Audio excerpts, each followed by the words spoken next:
नमस्ते। ऑनलाइन कक्षा में आप सभी छात्रों का स्वागत है। छात्रों, आज मैं आपकी पुस्तक वितान भाग 2 से जूझ नामक कहानी लेकर उपस्थित हूँ। जूझ शीर्षक कहानी मराठी के प्रख्यात कथाकार डॉक्टर अनंत यादव के बहुचर्चित एवं बहुप्रशंसित आत्मकथात्मक उपन्यास का एक अंश है, जो कथानायक आनंदा के जीवन संघर्षों से संबंधित है। जूझ मूल रूप से मराठी उपन्यास जोबी का अनुवाद है, जहां लेखक ने मध्यवर्गीय परिवार के जीवन शैली का वर्णन किया है। मध्यवर्गीय परिवार जहां बहुत सारी समस्याएं होती हैं, वहीं पर कथानायक आनंदा, जिसके पढ़ने की इच्छा है, लेकिन परिवार में अज्ञानता होने के कारण, शिक्षा के प्रति अपनी जिम्मेदारी ना होने के कारण उसके पिता उसे पढ़ाना नहीं चाहते हैं। और इस कहानी में हम देखेंगे कि किस तरह मध्यवर्गीय परिवार में जो बच्चे पढ़ना चाहते हैं, लेकिन परिवार का समर्थन ना मिलने के कारण उन्हें पढ़ने लिखने में काफ़ी समस्याएं सामना करनी पड़ती है। पाठ के शुरुआत में लेखक ने बताया कि वह अपने परिवार के साथ एक गांव में रहते थे। उनके पिता का नाम रत्नप्पा था। लेखक उन्हें दादा कहकर पुकारते थे।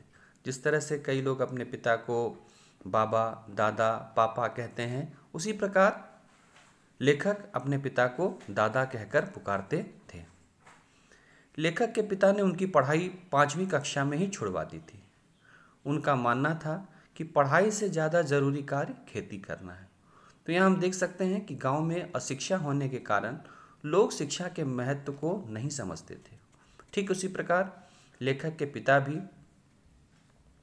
लेखक को पढ़ाने के पक्षधर नहीं थे। उनका मानना था कि खेती ज़रूरी है, अगर खेती का काम सीख जाएगा तो जीवन में अपनी जीविका के लिए उसे कोई चिंता करने की ज़रूरत नहीं है।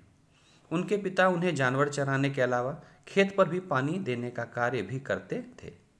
और लेखक के पिता स्वयं भी एक गैर जिम्मेदार और लापरवाह इंसान थे। दिन भर इधर उधर घूमते फिरते रहते थे। परिवार की सारी जिम्मेदारी पत्नी और उस छोटे से बच्चे पर दे दिया था। परंतु लेखक का मन पढ़ने को करता था। वह हमेशा पढ़ना चाहता था, लेकिन पिता उसे पढ़ने नहीं देते थे। वह उससे घर के व खेत के सारा काम कराया करते थे। लेखक के पिता अपने व्यापार में भी जल्दी करते थे। वह गन्ने से गुड़ बनाने के कार्य में भी जल्दी करते थे। उनका मानना था कि जल्दी गुड़ बनेगा तो व्यापार अच्छा होगा और बिक्री भी बाकी व्यापारियों से बेहतर होगी, चाहे गुड़ तीसरे दर्जे का ही क्यों ना बन जाए।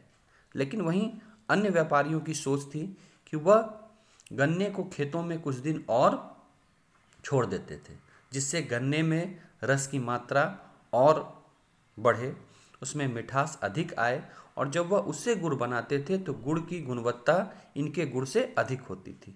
लेकिन यह जैसे तैसे गुड़ बनाकर उसे बाजार में बेच देते थे। एक दिन लेखक ने पढ़ने की इच्छा के बारे में अपनी माँ से बात की, क्योंकि पिता से तो वह डरता था।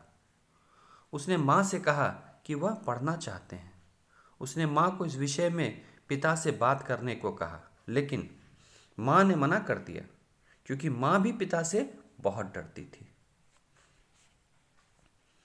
लेखक की माँ को लगता था कि अगर वह उसके पिता से इस विषय में बात करेगी तो पिता बहुत गुस्सा करेंगे, क्योंकि शुरू में ही हमने स्पष्ट कर दिया कि लेखक के पिता पढ़ाई लिखाई के पक्षधर नहीं थे।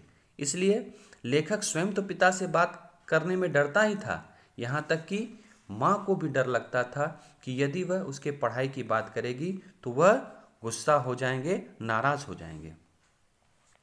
माँ के मना करने के बाद लेखक ने माँ को अपने पिता की शिकायत दत्ताराव से करने की बात कही। दत्ताराव गांव के मुखिया थे और उनकी बात लेखक के पिता टालते नहीं थे। तो लेखक ने एक उपाय सोचा कि जब माँ नहीं कर सकती है तो क्यों ना गांव के मुखिया दत्ताराव जी से यह बात कही जाए और उनके माध्यम से उनके पिता को यह बात कहलवाई जाए कि इसे पढ़ने लिखने का अवसर देना चाहिए। माँ और बेटे दोनों ने मिलकर यह योजना बनाई। लेखक की माँ ने दत्ताराव से लेखक की पढ़ने की इच्छा को लेकर बात की, जिसके बाद दत्ताराव ने लेखक के पिता को बुलवाया और पढ़ाई का महत्व बताते हुए लेखक को पढ़ देने की बात कही। जैसे तैसे पिता दत्ताराव की बात मान गए। शुरू में तो वह इसके पक्षधर नहीं थे, लेकिन चूंकि दत्ताराव जी गांव के बहुत ही प्रभावशाली व्यक्ति थे, तो उनकी बात की अवहेलना करने की ताकत लेखक के पिता में नहीं थी। उन्होंने जैसे तैसे इस बात को स्वीकार किया, लेकिन उन्होंने अपनी कुछ शर्त रखी। शर्त के तहत 11 बजे विद्यालय शुरू होने से पूर्व उसे खेतों में आकर काम करना होगा। इसके अलावा विद्यालय समाप्त होने के बाद दोबारा लेखक को खेतों में आकर जानवरों को चराने का कार्य करना पड़ेगा। तो उन्होंने दत्ताराव जी के सामने यह शर्त रखी कि ठीक है, मैं इसे पढ़ने की इजाज़त देता हूँ, लेकिन इसकी पढ़ाई के वजह से खेतों का कार्य या घर का या मवेशियों का कार्य बाधित नहीं होना चाहिए। उसे विद्यालय जाने से पहले खेत का काम निपटाना होगा और विद्यालय से आने के बाद जानवरों को चराने का कार्य भी करना पड़ेगा। और जिस दिन विद्यालय का अवकाश रहेगा उस दिन लेखक को पूरा दिन खेतों में ही कार्य करना होगा। इसके अलावा जिस दिन खेतों में कार्य अधिक होगा उस दिन वह विद्यालय नहीं जाएगा। तो यह कुछ शर्त उन्होंने दत्ता जी के सामने रखी कि यदि इन सभी शर्तों को वह मानता है तभी वह उसे विद्यालय में पढ़ने की इजाज़त देंगे। विद्यालय का समय सुबह 11 बजे का था। अब लेखक अपना बस्ता लेकर पहले खेत जाता, फिर वहाँ से विद्यालय जाता और विद्यालय समाप्त होने के बाद वापस खेत में जाकर कार्य करता। तो हम देख सकते हैं कि किस प्रकार लेखक के अंदर पढ़ने की तीव्र इच्छा थी। कितनी कड़ी शर्त होने के बावजूद भी वह उसे स्वीकार थी और उसने विद्यालय जाने से पहले खेत में जाना शुरू कर दिया। वहाँ काम निपटाने के बाद वह विद्यालय जाता और विद्यालय से लौटने के पश्चात घर के अन्य कार्य जैसे मवेशियों को चराना, कुछ घरेलू कार्य करना, वह भी करने लगा। लेखक 5वीं कक्षा में फेल हो चुका था। अब लेखक के पास केवल 2 ही महीने शेष थे जिसमें लेखक को 5वीं कक्षा पास करनी थी। लेखक जिस कक्षा में जा रहा था उसमें सभी विद्यार्थी नए थे। पुरानी कक्षा में उसका कोई भी मित्र नई कक्षा में नहीं था, तो वहाँ उसे कुछ अजीब सा लगा, क्योंकि नए बच्चों के साथ सामंजस्य स्थापित करने में कुछ समय तो लगता ही है। सारे उसे अजनबी दिखाई पड़ रहे थे।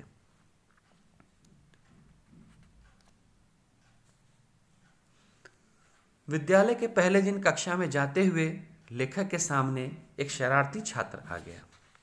उसने लेखक के गले से गमछा खींचा और उससे खेलने लगा। वह इसे इधर उधर फेंकने लगा। उसने लेखक की खूब हंसी बनाई, जिसे देखकर लेखक बहुत दुखी हुआ। इस प्रकार मजाक बनने से लेखक का विद्यालय में रहने का बिल्कुल मन नहीं किया। उसे लगा सब उसका मजाक उड़ा रहे हैं। उसने सोचा विद्यालय आना सही नहीं है। उसने बहुत यत्न करके विद्यालय जाने का प्रयास किया, लेकिन वहाँ छात्रों द्वारा किए गए दुर्व्यवहार, छात्रों द्वारा उसका मजाक उड़ाया जाना उसे कतई अच्छा नहीं लगा। वह मन ही मन सोचने लगा कि विद्यालय आने का निर्णय गलत हो गया, उसे विद्यालय नहीं आना चाहिए था। इसी दौरान जब बच्चे शरारत कर रहे थे तो कक्षा में मास्टर जी आ गए।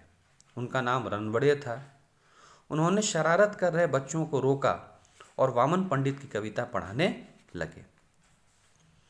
इसके बाद विद्यालय में आधी छुट्टी यानी ब्रेक हो गया, जिसमें बच्चे फिर लेखक को चिढ़ाने लगे।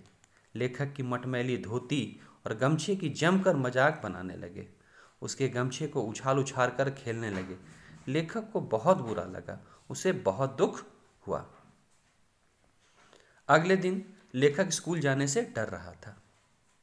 लेखक ने धोती और गमछे के स्थान पर पाठशाला के लिए नई वेशभूषा खरीदी, जिसमें टोपी और नाड़े वाली मेल खाती चड्डी खरीद ली। इसके बाद वह डरते हुए विद्यालय गया। उसने सोचा कि लोग उसे गमछे को इधर उधर फेंक देते हैं, उसकी मटमैली धोती का मजाक उड़ाते हैं, तो क्यों ना मैं थोड़ी सी अपनी वेशभूषा बदल लूं। टोपी और एक पैंट पहनकर वह विद्यालय गए। लेखक के कक्षा अध्यापक का नाम मंत्री था। वह गणित विषय पढ़ाते थे। वे बड़े ही कठोर और सख्त थे। उनसे सभी को डर लगता था। वह सभी को डंडे नहीं बल्कि शरारत करने पर बच्चों की कमर पर मारते थे। लेखक भी उनसे डरने लगे।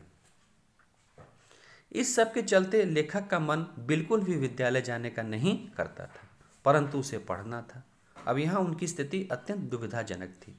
पढ़ाई में गहरी रुचि थी, परंतु विद्यालय का जो माहौल था उनके अनुकूल नहीं था। वहाँ उनका उपहास होता था, उनका मजाक उड़ाया जाता था। तो एक अजीब से द्वंद्व में लेखक फंसकर रह गए। इसलिए वह विद्यालय जाने के लिए तैयार हो जाता है। इस दौरान लेखक ने विद्यालय में वसंत पाटिल नाम के एक छात्र से दोस्ती की। वह पढ़ने में बहुत होशियार था और मन लगाकर पढ़ता था। उसको देखकर लेखक को भी पढ़ने की इच्छा होती थी। वह दोनों साथ खेलते और पढ़ते थे।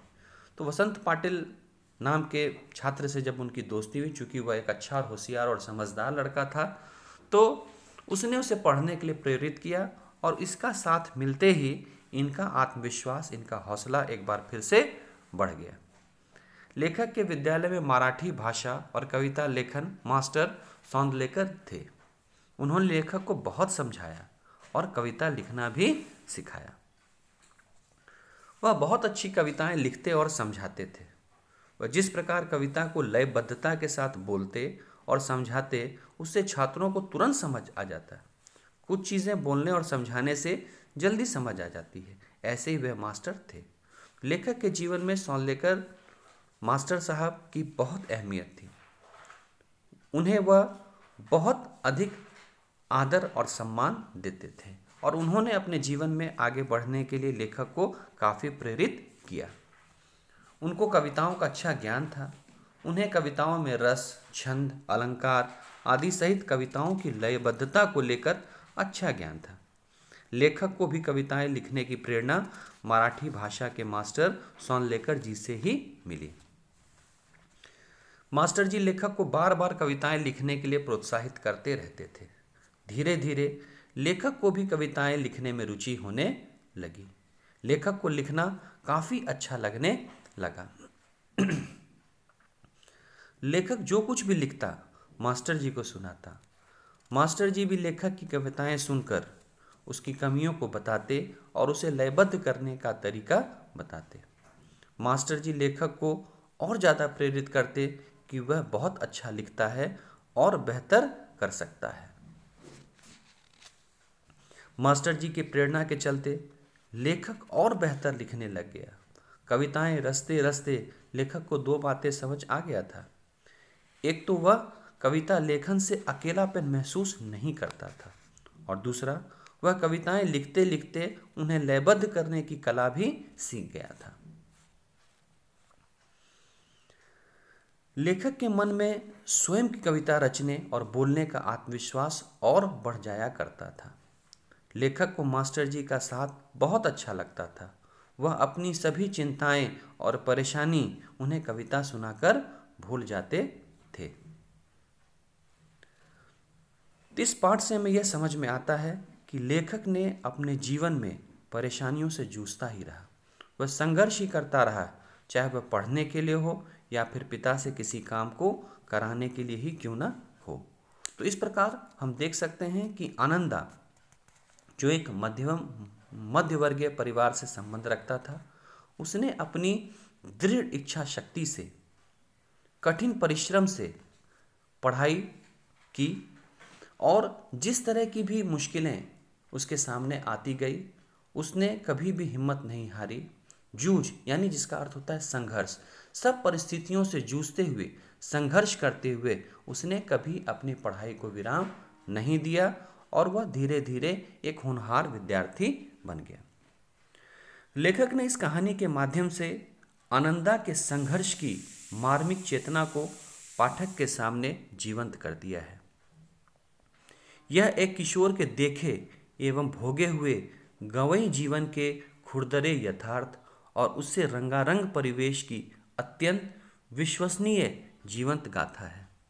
इसमें जीवन का मर्मस्पर्शी चित्रण तो है ही, अस्त व्यस्त अलमस्त निम्न मध्यवर्गीय ग्रामीण समाज, लड़ते जूझते किसान मजदूरों के संघर्ष की अनूठी झांकी है। तो छात्रों, यहाँ पर मैंने आपको जूझ कहानी संक्षेप में समझाने का प्रयास किया। आप इस पाठ को विस्तार पूर्वक पढ़ें। कहानी में वर्णित कई अन्य तथ्य आप पढ़ने के पश्चात अच्छी तरीके से समझ पाएंगे। मुझे उम्मीद है कि जूझ कहानी का सारांश आपको अच्छी तरीके से समझ में आ गया होगा। अगली कक्षा में अगला पाठ लेकर मैं पुनः उपस्थित होऊंगा। धन्यवाद।